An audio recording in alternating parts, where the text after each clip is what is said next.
할렐루야. 오늘은 킹스크로스 왕의 십자가 마가복음 강의의 두 번째 시간으로 축제가 전투로 바뀌다 라는 제목으로 말씀을 나눌 때에 큰 은혜가 임하기를 축복합니다. 영국 런던에 가면 킹스크로스라는 지하철역이 있다고 합니다. 해리포터를 통해 더 유명해진 기차역인데 이 역 이름이 예수님의 생애를 너무나 완벽하게 담고 있습니다. 그래서 마가복음 강의를 킹스크로스 왕의 십자가라고 이름을 지은 이후에는 예수님의 삶이 이 마가복음에서 정확히 두 부분으로 나뉘어지고 있기 때문에 이 시리즈 설교의 주제를 잡은 것입니다. 하나는 킹스, 만왕의 왕이라는 것이고 예수님의 정체성을 말씀하시는 것이죠. 또 다른 하나는 크로스, 그 왕이신 예수님이 십자가에서 죽으셨다라는 것을 동시에 담고 있는 말씀이기 때문에 킹스 크로스라고 주제를 잡은 것입니다. 이 주제는 상반됩니다. 만왕의 왕이 죄인처럼 십자가에서 죽으시다 하는 것이죠. 이 두 상반된 극과 극을 이야기하는 이 마가복음의 오늘 본문을 보면 이 만왕의 왕이신 하나님의 아들 예수 그리스도께서 공생의 사역을 시작하시기 위해 요단강에서 세례 요한으로부터 세례를 받는 장면이 기록되어 있습니다. 이게 오늘 본문입니다. 그런데 여러분 혹시 이 본문을 보시면서 여러분들은 무엇을 발견합니까? 그냥 예수님이 세례 요한에게 세례를 받으셨다? 저는 이 말씀을 준비하면서 특별히 예수님이 요단강에서 세례 요한으로부터 세례를 받으실 때 삼위일체 하나님을 발견할 수 있었습니다. 그냥 세례 요한에게 요단강에서 예수님이 세례 받으셨다가 아니라 이 세례 사건에 삼위일체 하나님이 참여하고 계신다는 거예요. 우리 오늘 9절로 11절 본문을 보실까요? 시작. 그때 예수께서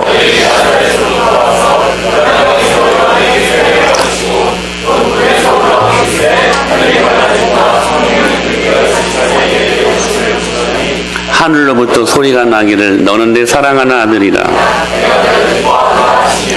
이 세례 사건에 삼위일체 하나님, 성부 하나님, 성자 예수님, 성령 하나님이 함께 참여하고 계신다는 거예요. 이 본문을 통해서 그렇다면 이 삼위일체 하나님의 속성이 무엇인가? 우리가 이것을 발견하게 되어질 텐데 이게 왜 중요하냐면 우리 공동체가 우리 인생들이 삼위일체 하나님의 속성으로 존재해야 그게 가장 안전하고 그게 가장 능력이 있는 삶이 될 수 있기 때문에 그렇습니다. 오늘 이번에 이 삼위일체 하나님의 속성을 한번 우리 배우는 시간 갖도록 하겠습니다. 첫째, 오늘 본문에 보니까 이 삼위일체 하나님은 축제로 존재하십니다. 축제. 오늘 본문에 보면 예수님이 세례를 받으실 때에 성령님이 비둘기같이 하늘에서 내려옵니다. 무엇같이? 비둘기같이. 10절에 이렇게 말씀하시죠. 곧 물에서 올라오실새 하늘이 갈라짐과 성령이 비둘기같이 자기에게 내려오심을 보시더니 성령님이 비둘기같이 내려오셨대요. 근데 이 말씀이요 그냥 저절로 짠 하고 기록된 말씀이 아니라 배경이 있어요. 배경. 창세기 1장 2절이 배경이에요. 하나님이 태초를 창조하실 때에 천지를 창조하실 때에 일어났던 일이었어요. 시작. 하나님의 영은 수면 위에 운행하시니라. 땅이 혼돈했고 공허했고 흑암이 깊음에 있었는데 하나님의 영 성령님은 수면 위에 운행하시더라. 여기 운행에 해당하는 히브리어가 헐헐 날다라는 말입니다. 헐헐 날다. 다시 말해 성령님이 수면 위를 헐헐 날아다니셨다는 거예요. 탈굼을 쓰는 랍비들이요 이 장면을 생생하게 이렇게 묘사합니다.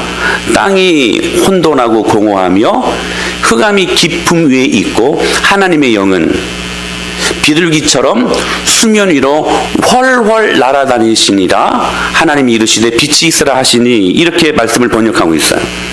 그러니까 세상이 창조될 때에 삼위일체 하나님이 참여하셨다는 거예요. 성부 하나님, 말씀하신 성자, 그리고 하나님의 영 성령님. 그런데 이 세 주체는 지금 예수님의 세례식에도 함께 참여하고 계신다는 거예요. 아버지는 말씀하셨죠. 내가 너를 기뻐한다. 내 사랑하는 아들이다. 아들은 세례를 받고, 그리고 성령 하나님은 비둘기처럼 그 위를 훨훨 날아다니시며 성령님이 예수님 안에 임하게 됩니다. 그러니까 여기서 마가는 의도적으로 태초의 그 창조 과정을 떠올리게 만들어 놓는 것이지. 왜냐하면 여러분 기억하십시오. 세상을 창조하신 사건이 얼마나 위대한 사건입니까? 저와 여러분들이 그것 때문에 여러분 이 자리에서 숨쉬고 있는 것 아닙니까? 그 세상을 창조하신 것이 삼위일체 하나님의 계획이었던 것처럼 왕이신 예수님께서 이 땅에 오셔서 우리를 구속하기 위하여 첫 공생의 사역을 시작하는 그 세례식에도 삼위일체 하나님이 철저한 그분의 섭리와 계획하심 아래 이 사건이 이루어지고 있다는 것들을 우리들에게 말씀하고 싶으셨던 것입니다.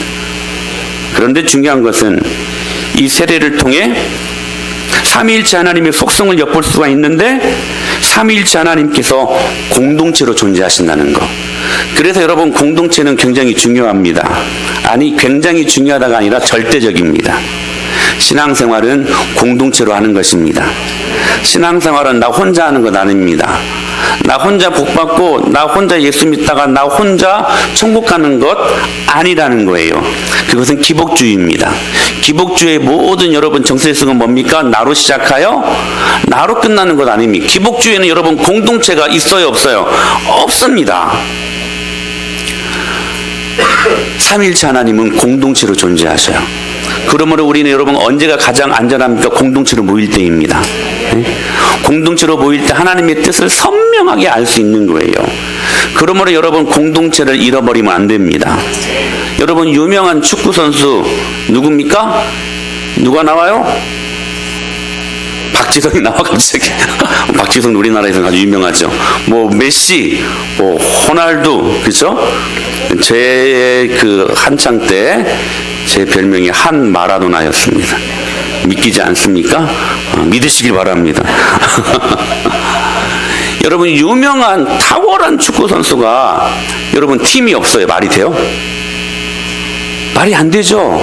팀이 있어야 그의 유능한 재능을 발휘할 수 있는 것 아니겠습니까? 하나님께서 우리에게 은혜를 주셨습니다. 근데 그 은혜는 공동체 안에서 누리기를 기뻐하신다는 거예요. 그런데 중요한 것은 삼위일체 하나님께서 공동체로 존재하시되 매우 역동적으로 존재하신다는 거예요. 특히 오늘 본문에 보니까 성령님이 비둘기같이 훨훨 날아다니셨다라는 것을 C.S. 루이스는 뭐라고 표현하냐면 춤이라고 표현합니다. 춤. 그런데 이렇게 정의해요. 기독교의 하나님은 정적인 분이 아니시다. 역동적이고 활기찬 생명이시다. 마치 드라마와도 같다. 불경건한 표현이라고 말할지 모르겠지만 하나님은 춤과도 같은 분이시다. 성령님이 수면 위에서 훨훨 날아다니시다. 이것을 이 C.S. 루이스는 춤이라고 본 거예요. 춤. 이게 춤추셨다는 거예요. 태초에 천지를 창조하실 때 삼위일체 하나님께서 공동체에 그러므로 역동적인 축제로 임하셨다는 거예요. 성부 하나님은 말씀하시고 굉장히 역동적인 말씀이셨습니다. 하나님의 영은 역동적으로 수면 위에서 훨훨 날아다니시며 춤추셨습니다. 성자 예수님은 말씀이 되십니다. 그리고 그 말씀하신 대로 모든 피조세계가 이루어지는 것을 보고 You are good, You are so good. 보시기에 심히 좋았더라. 심히 기뻐하셨다는 거예요. 마찬가지로 예수님께서 요단강에서 세례를 받으실 때 삼위일체 하나님께서는 공동체에 똑같은 방법으로 축제로 임하셨다는 거예요. 성부 하나님은 11절에 내가 너를 기뻐한다. 내 사랑하는 아들이다. 성령 하나님은 여전히 비둘기같이 헐헐 날아다니시며 댄싱, 춤을 추시면서 기쁨을 드러내셨고, 그리고 성자 예수님은 여러분 그 보호하심에 의해 온전한 기쁨의 세례를 받으십니다. 역동적인 축제로 삼위일체 하나님께서 이 세례식에 참여하셨다는 거예요. 그런데 더 중요한 거, 여러분, 왜 하나님이 천지를 창조하실 때 축제로 역동적으로 임하셨는가? 왜 이 공생의 사역, 우리를 구속하시기 위하여 귀한 사역을 시작하시기 전에 왜 이 역동적인 축제로 이 삼위일체 하나님께서 이 세례식에 같이 참여하셨는가? 그 이유가 뭔가? 여러분, 이 축제의 정점, 이 축제의 기쁨이 누구를 향하느냐? 여러분 기억하십시오. 스바냐 3장 17절 말씀입니다. 시작.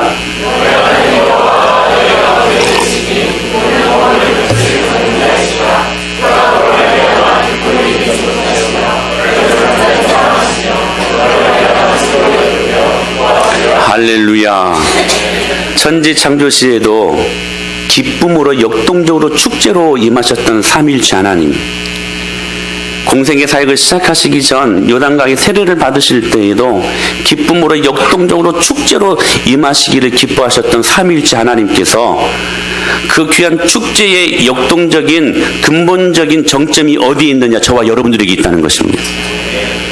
그분이 우리를 기뻐하시고 우리를 지극히 사랑하셨기 때문에 삼위일체 하나님의 속성이 기쁨으로, 축제로, 역동적으로 임하셨다는 사실입니다. 그래서 여러분, 우리 그리스도인들은 삼위일체 하나님을 우리의 마음에 담고 더불어 축제의 삶을 살아야만 합니다. 할렐루야. 이게 정상적인 우리들의 삶이에요. 여러분, 복음이 무엇입니까? 복된 소식, 기쁜 소식 아닙니까? 저와 여러분들이 기쁜 소식을 받은 자들 아닙니까? 할렐루야. 기쁜 예수 그리스도의 소식을 받은 자들이기 때문에 그러므로 말미암아 우리의 기본적인 정체성이 어디에 있느냐? 축제에 있다는 거예요. 그래서 여러분, 이 비밀을 알았던 사도 바울은 늘 언제나 항상 축제의 삶을, 축제의 기쁨을 가지고 살았던 것입니다. 여러분, 절대로 오해하면 안 돼요. 사도 바울의 삶이 여러분 평탄했고 환경적으로 너무나 여러분 좋았고 상황적으로 너무나 여러분 평탄했기 때문에 기쁨을 누린 것이 아닙니다. 여러분 잘 아시잖아요. 사도 바울의 삶은 그야말로 여러분 형편은 열악했습니다. 상황은 너무 좋지 않았습니다. 그러나 그는 감옥에서도 이 축제의 기쁨의 삶을 갖고 그는 평생 살 수 있었다는 것입니다. 근데 여러분, 이 삶이 사도 바울 특별한 사람들만의 모습이 아니라 저와 여러분들의 모습이 되어야 한다는 거예요. 여러분, 예수님 때문에 기쁘십니까? 여러분, 상황 때문에, 환경 때문에 기쁜 게 아니라 예수님 때문에 기쁘다면 상황, 환경 아무것도 아닙니다. 아무리 열악하고 아무리 극한 상황과 환경, 형편과 처지가 우리에게 임한다고 해도 여러분, 삼위일체 하나님이 우리 안에 축제로 임하셨기에 우리 역시 기쁨과 축제로 얼마든지 살 수 있다는 사실입니다. 그래서 이렇게 고백하는 것입니다. 시작. 근심하는 자 같으나 항상 기뻐하고 가난한 자 같으나 많은 사람을 부유하게 하고 아무것도 없는 자 같으나 모든 것을 가진 자로다. 저는 이 고백이 여러분의 고백이 될 수 있게 되길 축복합니다. 이 얼마나 멋진 고백입니까? 이게 그리스도인입니다. 이게 그리스도인이에요. 근심하는 자 같지만 예수 믿는 사람들 똑같이 근심하면 여러분 뭐가 다를 게 있을까요? 그러나 근심하는 자 같지만 우리에게도 근심은 있습니다. 여러분 근심 없어요? 근심 있지 않습니까? 그러나 항상 기뻐하고 이게 그리스도인의 정체성이라는 거예요. 가난한 자 같지만 그러나 우리로 말미암아 많은 사람들을 부유하게 하고 아무것도 없는 자 같지만 실상은 모든 것을 가진 자래요. 여러분, 우리는 예수 그리스도로 말미암아 부유한 사람들입니다. 아멘. 그가 감옥 안에서도 이렇게 감옥 밖에 있는 사람들에게 종용합니다. 시작. 주 안에서 항상 기뻐하라. 내가 다시 말하노니 기뻐하라. 기쁨이 여러분 기억하십시오. 우리 성도 신앙생활의 온독이라는 거예요. 베드로도 이렇게 고백합니다. 시작. 예수를 너희가 보지 못하였으나 사랑하는도다. 이제도 보지 못하나 믿고 말할 수 없는 영광스러운 즐거움으로. 여러분, 베드로 사도가 이 말씀을 기록할 때 극심한 핍박이 있었습니다.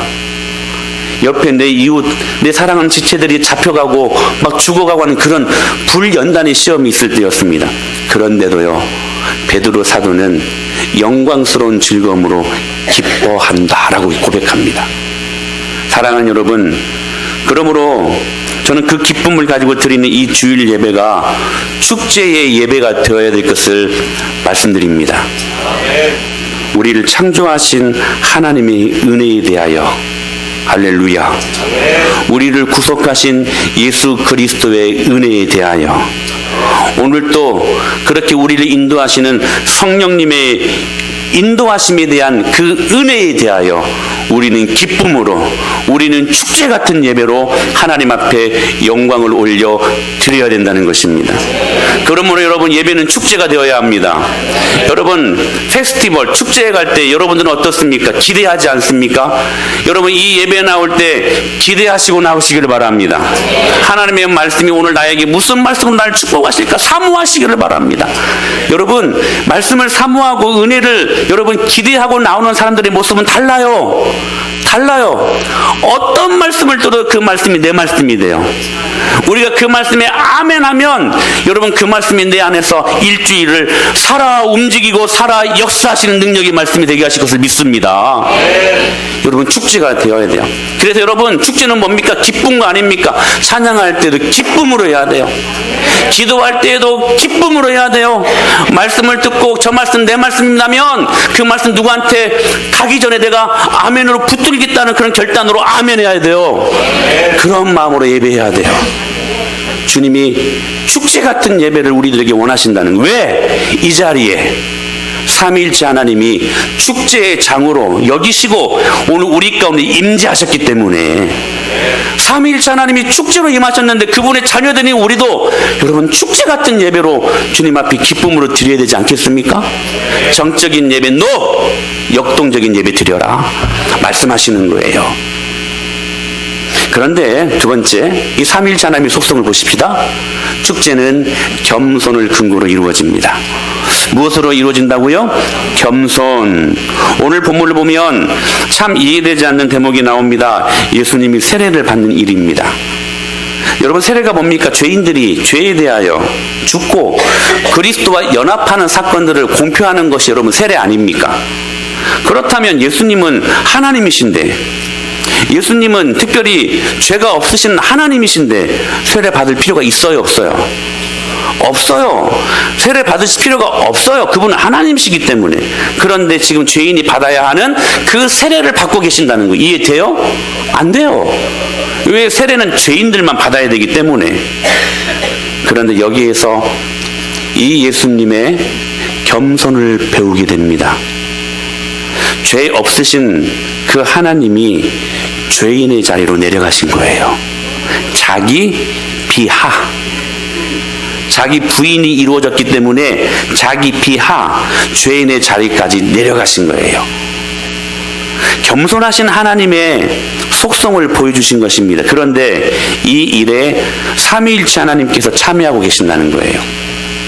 여러분, 삼위일체 하나님의 속성이 겸손함의 근거를 두고 있다는 것을 이 본문을 통해 우리가 아주 강하게 볼 수 있게 된다는 것입니다. 오늘 본문을 자세히 보십시오. 예수님이 세례를 받으시고 물에서 나오시자 성부 하나님께서 그를 사랑의 말씀으로 옷 입혀주시면서 덮어주십니다. 그러면서 하시는 말씀이, 너는 내 아들이다. 내가 너를 기뻐한다. 그와 동시에 성령님은 그를 능력으로 덮어주십니다. 그리고 예수님은 그 능력과 그 사랑을 한 몸에 받으면서 오히려 성부 하나님과 성령 하나님을 또한 높입니다. 이는 영원전부터 계속 이어온 삼위일체 하나님의 속성이십니다. 이 구조를 통해 우리는 하나님의 위대한 속성을 엿볼 수 있다는 거예요. 여러분, 요한복음서에 보게 되면 예수님의 그 대제사장적인 기도가 요한복음 17장에 나옵니다. 그 기도를 보면 아버지와 아들과 성령은 서로를 영화롭게 하는 기도 제목인 것을 보게 되어져요. 그것이 한번 보실까요? 시작.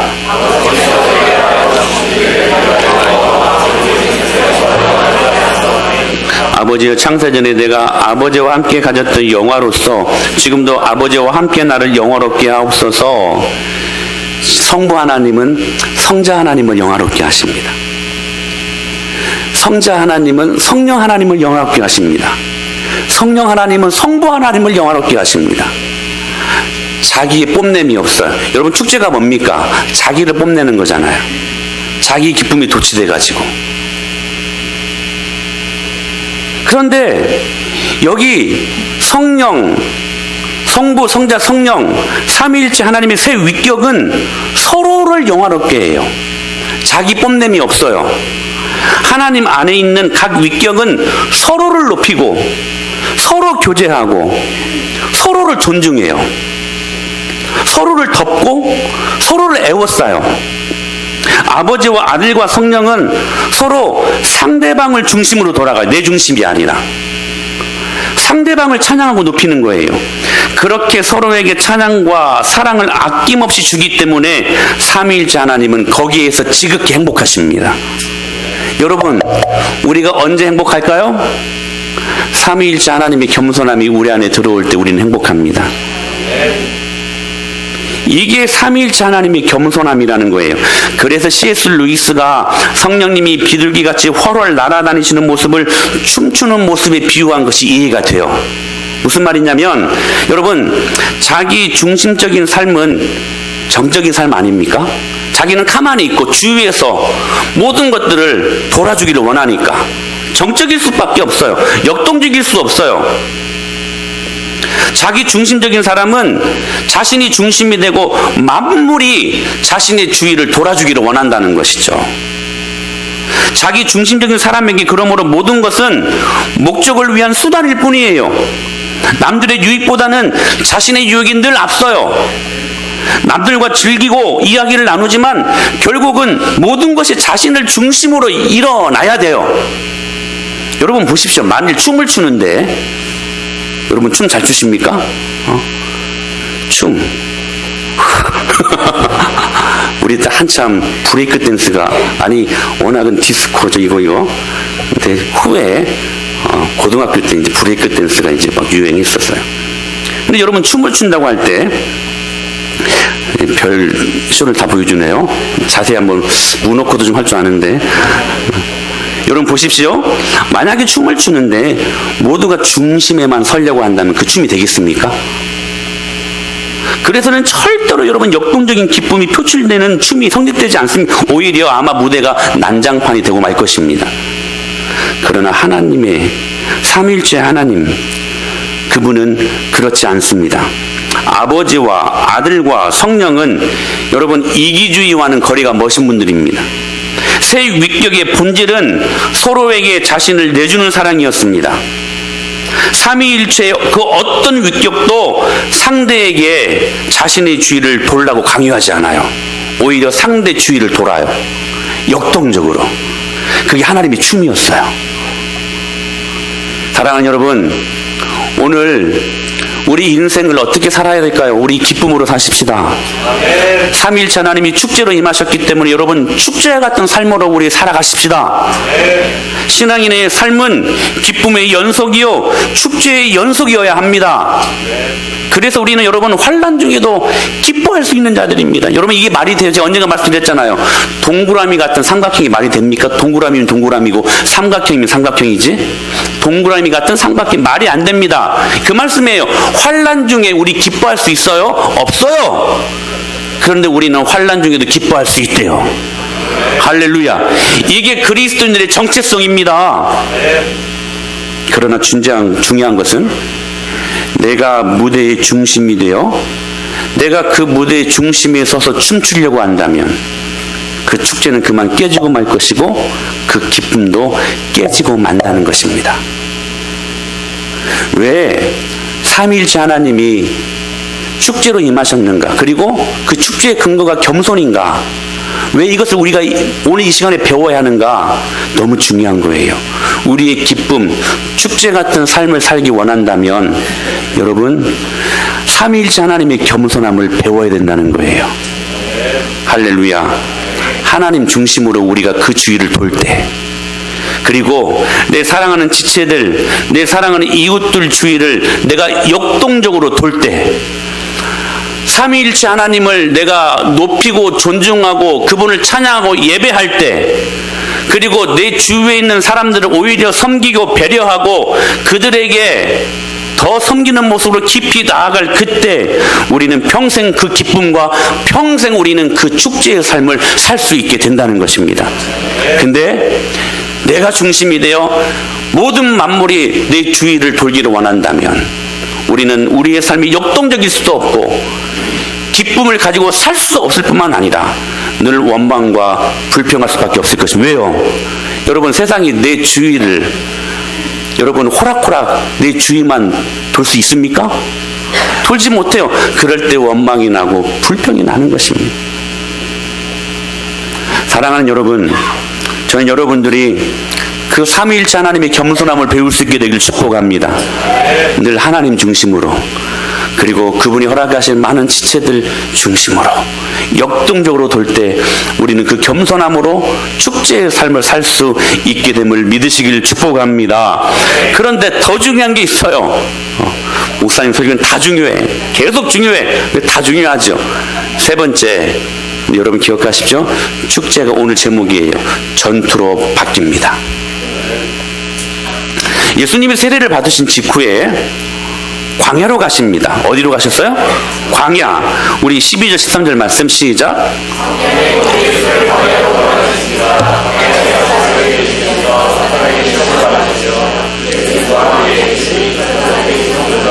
여러분, 이게 정말로 중요해요. 정말로 중요해요. 잘 들어보세요. 지금 마가는 우리의 궁극적인 실제가 춤이다, 즉 하나님과의 축제의 삶이고 겸손함이 바탕이 된 기쁨의 삶이라고 이야기합니다. 그렇게 사시기를 축복합니다. 근데 마가가 여기서 절대로 간과하지 않는 한 가지 사실이 있어요. 그게 뭐냐? 우리의 현실은, 우리의 정체성은 축제요, 기쁨의 삶인데 우리의 현실은 전투라는 거예요. 뭐요? 전투. 여러분 잘 보세요. 창조시에 성령님이 수면 위를 운행하시고 하나님이 말씀으로 세상을 창조하시면서 역사가 시작됩니다. 삼위일체 하나님의 역동적인 축제가 겸손으로 승화될 때, 근데 여러분 그 다음에 어떤 일이 일어났습니까? 사단이 에덴 동산에서 최초의 인간인 아담과 하와에게 유혹합니다. 전투가 시작된 것입니다. 똑같이 예수님이 세례를 받으시고 물 위에서 올라오셨고 성령은 비둘기같이 내려오셨고 하나님은 말씀하셨습니다. 그 뒤로 창세기와 같은 패턴이 이루어집니다. 하와에게 그랬듯이 광야로 가신 예수님을 사단이 시험합니다. 똑같은 패턴이에요. 여러분, 광야는 고난으로 가는 우회 길이 아닙니다. 광야는 곧 전쟁터입니다. 여러분, 우리가 많은 광야를 걷지 않습니까? 전쟁터입니다. 그리고 유혹은, 시험은 어떤 비인격적인 어떤 그냥 생각에만 있는 어떤 형이 상학적인 존재가 아니라 유혹의 배후에는 실질적인 배후가 있다는 것을 말씀하는 거예요. 지금 마가는 사탄은 어떤 가공의 어떤 인물로 본 것이 아니라 실질적인 인물로 다루고 있는 것입니다. 여러분, 제가 묻습니다. 하나님 살아계심을 믿습니까? 조용히 안 믿니? 다시, 우리 아멘 안 하면 안 돼. 하나님 살아계심을 믿습니까? 아멘이죠. 그럼 묻습니다. 사단의 살아계심이 아니지, 사단의 살아있음을 믿습니까? 아멘이에요. 오늘 마가가 그거 이야기하고 있는 거예요. 우리는 하나님의 살아계심을 믿습니다. 근데 여러분, 사단도 살아있어요. 사단도 살아있어요. 이게 마가는 가공의 인물로 본 게 아니라 실질적인 인물로 본 거예요. 사단은 살아있다는 거예요. 지금 그 사단이 오늘 마가복음에는 없지만 마태복음에 보면 세 가지 것들로 예수님을 유혹합니다. 예수님을 유혹해요. 그래서 여러분 에베소서 6장 11절을 보면 마귀를 어떻게 소개하고 있냐면 마귀는 간기스러운 존재래요. 간계. 이 관계라는 말은 무슨 말이냐면 한 가지 꾀가 아니라 상황에 따라서 상대의 특성에 따라서 다양하게 계획을 바꾸고 접근하는 마귀의 영특한 특성을 나타내는 단어가 관계라는 단어입니다. 여러분 기억하십시오. 마귀의 두뇌는 우리를 속이고 빼앗고 죽이려고 하는 계획으로 가득 차 있습니다. 이게 조심하셔야 돼요. 이 일을 위해 마귀는 구태의연하지 않고 결코 상습적이지도 않습니다. 마귀가 하는 일은 열매가 많고 참신하고 다양합니다. 이것이 바로 마귀가 쓰는 관계예요. 그러므로 여러분 마땅히 한 가지를 기억해야 합니다. 그것은 지혜에 있어서는 마귀가 우리보다 더 뛰어나다는 거예요. 여러분 이 사실들을 믿습니까? 여러분 인정하셔야 돼요. 마귀가 우리보다 지혜의 면에서는 더 뛰어나요. 인간의 지혜로는 당해낼 수 없어요. 그는 사악한 꾀의 명수입니다. 그는 죄가 없었던 우리 조상 아담과 하와도 넘어뜨린 전적이 있습니다. 순결하던 믿음의 사람 다윗도 실족시켜 하나님 보시기에 악한 사람으로 만들어버렸습니다. 누가요? 사탄이. 제자 공동체 안에서 하늘의 능력을 맛보았던 가룟 유다의 마음에 들어가가지고 예수님을 팔아먹을 마음을 심어준 자가 그 악한 자 마귀 사탄입니다. 마귀는 하나님의 나라를 위하여 싸우는 영적인 군사들의 급소를 알아요. 약점을 안다는 거예요. 그러므로 우리는 육신의 생각으로 짜낸 지혜를 가지고 마귀를 대적하는 것은 결코 가능할 수 없는 일이라는 것을 인정할 수 있어야 된다는 것입니다. 마귀의 놀라운 지혜는 어리석은 인간을 능가합니다. 하나님의 백성들도 예수님께서 메시아인 것을 긴가민가 했는데 마귀는 보는 순간 알아버렸어요. 마귀의 지혜가 영특합니다. 마귀는 정사와 어두움의 세상 주관자들과 악의 영들과 함께 잠시 숨을 죽인 상태에서 아기 예수가 누워있는 구유를 주목했습니다. 얼마나 놀라운 통찰력입니까? 경건한 제사장과 성경을 많이 아는 박사보다 낫습니다. 목사님 이상하네. 왜 이렇게 마귀를 이렇게 막 칭찬하지? 잘 들어보세요. 이 메시아가 이 한 사람이 영원한 메시아가 되어서 온 인류를 구원할 그렇게 수많은 구약의 선지자들이 예언했던 그 메시아라는 것을 단박에 알아버렸어요. 그래서 이 메시아 한 사람을 죽이면 모든 일이 끝나는 것으로 알아버렸습니다. 그는 예수님을 죽이기 위해 가룟 유다의 마음에 예수님을 팔 생각을 넣었고 예수님의 문제를 확신하던 재판장 빌라도의 마음을 나약하게 만들어버렸습니다.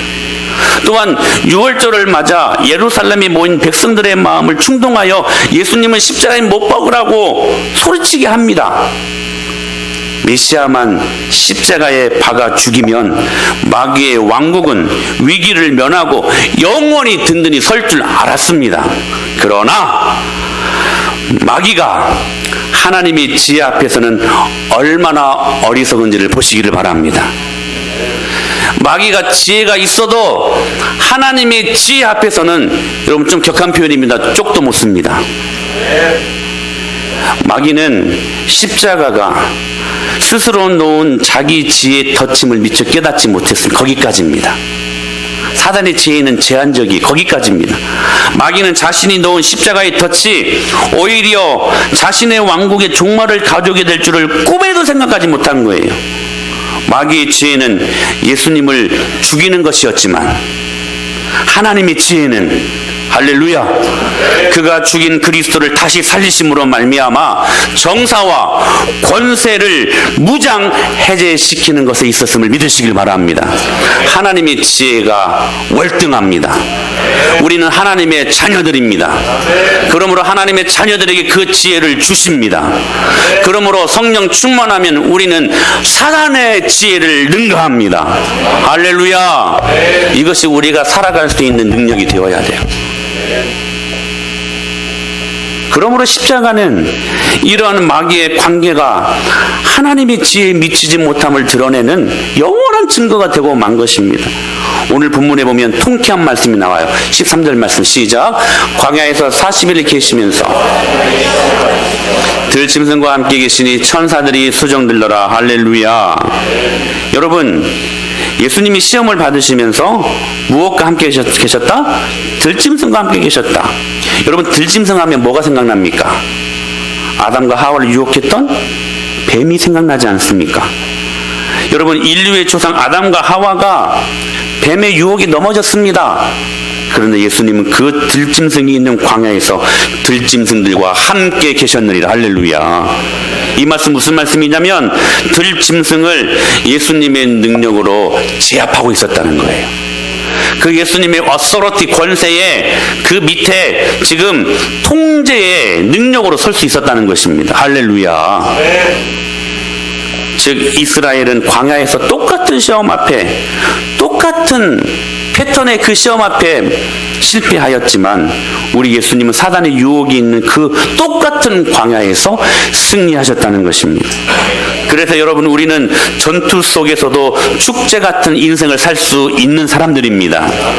상황이 좋고 여건이 좋기 때문에 축제 같은 삶을 사는 것이 아니라 우리는 전투 같은 삶을 살아도 우리는 축제 같은 기쁨을 가지고 살 수 있는 존재들이라는 것입니다. 골로새서 2장 14절로 15절 말씀 이렇게 말씀하십니다. 시작.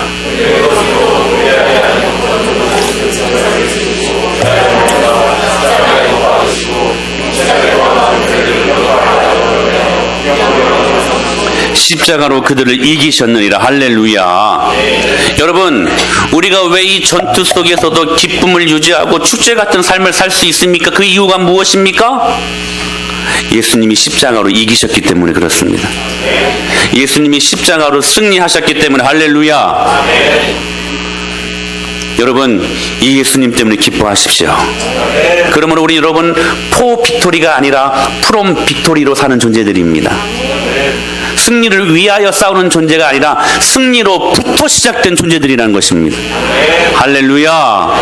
예수님이 이 광야에서 이 전투에서 이겼기 때문에 그분의 자녀들에게 승리의 확신을 주시고 오늘 그 확신이 있기 때문에 광야 같은 전투의 삶의 연속이어도 우리는 그 안에서도 축제 같은 기쁨을 누릴 수 있는 존재들이라는 것입니다. 그러므로 우리는 이 권세를 사용해야만 할 것입니다. 시작.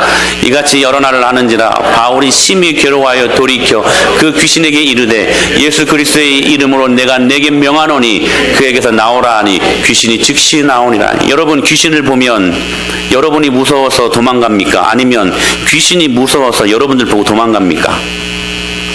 후자가 정상적입니다. 여러분, 우리에게 이 프롬 빅토리, 승리로부터 시작되어지는 십자가의 부활의 그 승리의 능력이 있기 때문에 우리를 보고 악한 원수 마귀가 한 길로 들어왔지만 7길로 도망가야 합니다. 아멘. 이것이 정상적인 우리들의 삶이라는 거예요. 사랑하는 여러분, 우리 기뻐하십시다. 축제처럼 사십시다. 그리고 겸손하십시다. 서로를 중심으로 여러분 움직이십시다. 역동적으로 움직이십시다. 그리고 전투 속에서도 승리하는 능력 있는 삶이 우리 안에 있어야 돼요.